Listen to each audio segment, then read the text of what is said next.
Welcome to తొలి వార్త. ప్రజల కోసం ప్రజల పక్షం వార్తలు చదువుతుంది మీ మాధురి. అపార అనుభవం కలిగిన నాయకులు వ్యవసాయ శాఖ మంత్రులు తుమ్మల నాగేశ్వరరావు గారు, అలాగే సభాధ్యక్షులు దేవరకద్ర శాసనసభ్యులు మసూర్ రెడ్డి గారు, జిల్లా ఇన్ఛార్జ్ మంత్రి పెద్దలు దామోదర్ రాయనరసింహ గారు, జిల్లా మంత్రులు పెద్దలు జూపల్లి కృష్ణారావు గారు, వేదిక మీద ఉన్న నారాయణపేట ఎమ్మెల్యే శ్రీమతి పర్ణికారెడ్డి గారు, వనపర్తి ఎమ్మెల్యే మేఘారెడ్డి గారు,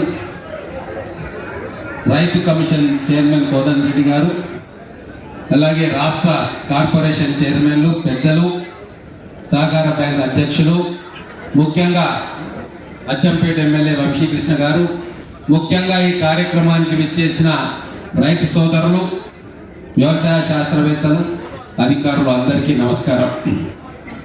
రైతు పండుగ గురించి ఈరోజు మన మంత్రివర్యులు మాన్యులు చెప్పినారు, ప్రెస్ మీట్లలో కూడా మీరు తెలుసుకున్నారు.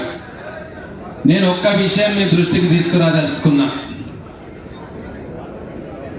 మన పురాణాల్లో కూడా చెప్పినారు, ఎవరైతే మనిషి తప్పుడు ఆలోచనలు చేస్తారో వాళ్ళకు విధి కూడా సహకరించదు. ఏ మనిషి అయితే గొప్ప సంకల్పంతో మానవాళి ప్రయోజనాల కోసం పనిచేస్తుంటాడో, ఆలోచన చేస్తుంటాడో, ప్రకృతి కానీ దైవం కానీ వారికి సహకారం చేస్తుంది. ఇందుకు ప్రబలమైన ఉదాహరణ ఈ ఒక్క సంవత్సర కాలంలో మన ప్రజాప్రభుత్వం ముఖ్యమంత్రి రేవంత్ రెడ్డి గారి ఆధ్వర్యంలో మన మంత్రివర్గం సారథ్యంలో జరుగుతున్న పరిపాలన. అధికారం చేపట్టగానే 3 నెలల తర్వాత ఏమైంది? కరువు వచ్చింది, వానలు వస్తలేవు, కాంగ్రెస్ వచ్చింది కరువును తీసుకొచ్చింది అని చెప్పి విష ప్రచారం చేసిరు దుర్మార్గులు. ఏమైంది? మంచి సంకల్పంతో మొదలు పెట్టుకున్న మీ ప్రజాపాలన కాబట్టి భగవంతుడు కరుణించిండు, వర్ణదేవుడు కరుణించిండు. ఎన్నడూ లేనంతగా పుష్కలంగా వర్షాలు పడ్డాయి, మన రిజర్వాయర్లు నిండినాయి, చెరువులు నిండినాయి. మళ్ళీ ఏమన్నారు? రైతులకు ప్రయోజనం చేకూర్చాలని చెప్పి సన్న ఓట్లు పండించండి రైతన్నలారా, మీకు బోనస్ ఇస్తామంటే మెదడులో, మనసులో, కడుపులో విషాన్ని నింపుకున్న గత ప్రభుత్వ పాలకులు ఎద్దేవా చేసిండ్రు, అవహేళన చేసిండ్రు.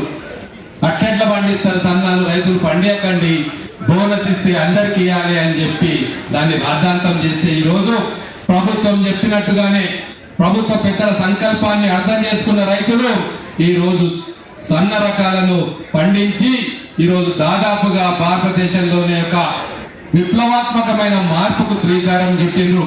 ఈరోజు దేశం మొత్తం తెలంగాణ రాష్ట్రం వైపు చూస్తా ఉన్నది.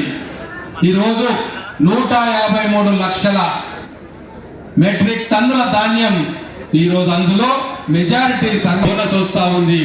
ఈరోజు రైతులు మొదలు తెలియక కొంతమంది ప్రైవేట్ ధాన్యం కేంద్రాలు మనం తెలిసి రైతుకు భరోసా నింపితే ఈరోజు రైతులు ధాన్యాన్ని తీసుకొస్తా ఉన్నారు. 3000కు పైగా ఈరోజు మార్కెట్ ఆ దైవం కూడా మనకు అనుకూలించింది. ఇది మన రైతన్నలు జాగ్రత్తగా ఆలోచన చేయాలి. మిగతా విషయాలన్నీ కూడా పెద్దలు చెప్తారు, ఒక్క మాట చెప్పి నేను ముగిస్తా.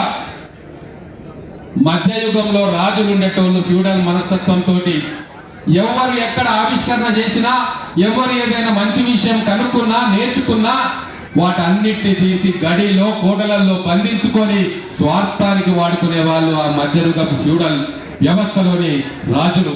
అలాగే గతంలో ముఖ్యమంత్రిగా పనిచేసిన కేసీఆర్ గారు తన 500 ఎకరాల క్షేత్రంలో తన బంధువులు, అనయులు, అనుచరులు పంటలు పండించుకునే దగ్గర ఏ టెక్నాలజీ ఇజ్రాయెల్ నుంచి తీసుకొచ్చిండో, అమెరికా నుంచి తీసుకొచ్చిండో మన మక్తల్ ఎమ్మెల్యే శ్రీహరి గారికి స్వాగతం. దాన్ని వాళ్ళ పంటలకు, వాళ్ళ మిత్రులకు ఇచ్చుకున్నాడు తప్ప ప్రజలకు ఆ టెక్నాలజీని పంచలేదు.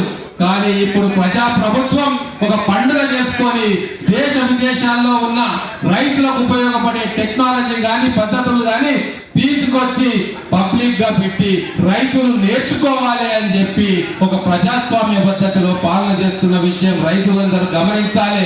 అంటే స్వార్థపూరిత పాలకులు ఏ ఇన్వెన్షన్ వచ్చినా, ఏం కనుక్కున్నా అవి నాకు, నా వాళ్ళకు ఉపయోగపడాలనుకుంటారు. కానీ ప్రజాప్రభుత్వంలోని పాలకులు, ప్రజల మేలు కోరే పాలకులు ఏ ఆవిష్కరణ జరిగినా అది రైతులకు ఉపయోగపడాలి, రైతులకు ఉచితంగా ఇవ్వాలి అన్న ఆలోచనతో ఈరోజు పెద్ద ఎత్తున ఈరోజు మన పండుగ వాతావరణంలో రైతులకు అవగాహన కల్పించే ఒక బృహత్తరమైన కార్యక్రమాన్ని ఈరోజు మీరు అందరూ చూస్తూ ఉన్నారు. ఈ ప్రభుత్వాన్ని, ఈ నాయకులను, మన ముఖ్యమంత్రి గారిని, వ్యవసాయ శాఖ మంత్రి గారిని మీరు మనస్ఫూర్తిగా అభినందించాలి, ఆశీర్వదించాలి అని చెప్పి కోరుకుంటా ఉన్నాం. అలాగే మన పెద్దలు దామోదర్ రాయ నరసింహ గారితో స్టాల్ చూస్తూ ఉంటే ఒక ఆలోచన వచ్చింది. ఇటువంటి రైతు పండుగలు, ఈ ఆవిష్కరణలు ప్రతి జిల్లాలో కూడా ఇటువంటి ప్రదర్శనలు ఏర్పాటు చేసి ఈ ఆవిష్కరణలు, ఈ టెక్నాలజీ, లేటెస్ట్ టెక్నాలజీ రైతుల ముంగిట్లోకి తీసుకుపోవాలన్న ఆలోచన వచ్చింది. అది పెద్దల దృష్టికి తీసుకోవాలని చెప్పి దామోదర్ రాయ నరసింహ గారిని కోరుకుంటూ ఈ కార్యక్రమాన్ని ఇంత జయప్రదం చేసినందుకు జిల్లా యంత్రాంగం, ముఖ్యంగా మహబూబ్ నగర్ జిల్లా కలెక్టర్, వారి యంత్రాంగం అందరికీ కూడా ప్రత్యేకమైన అభినందనలు తెలియజేస్తూ ముగిస్తా ఉన్నాను. ధన్యవాదాలు.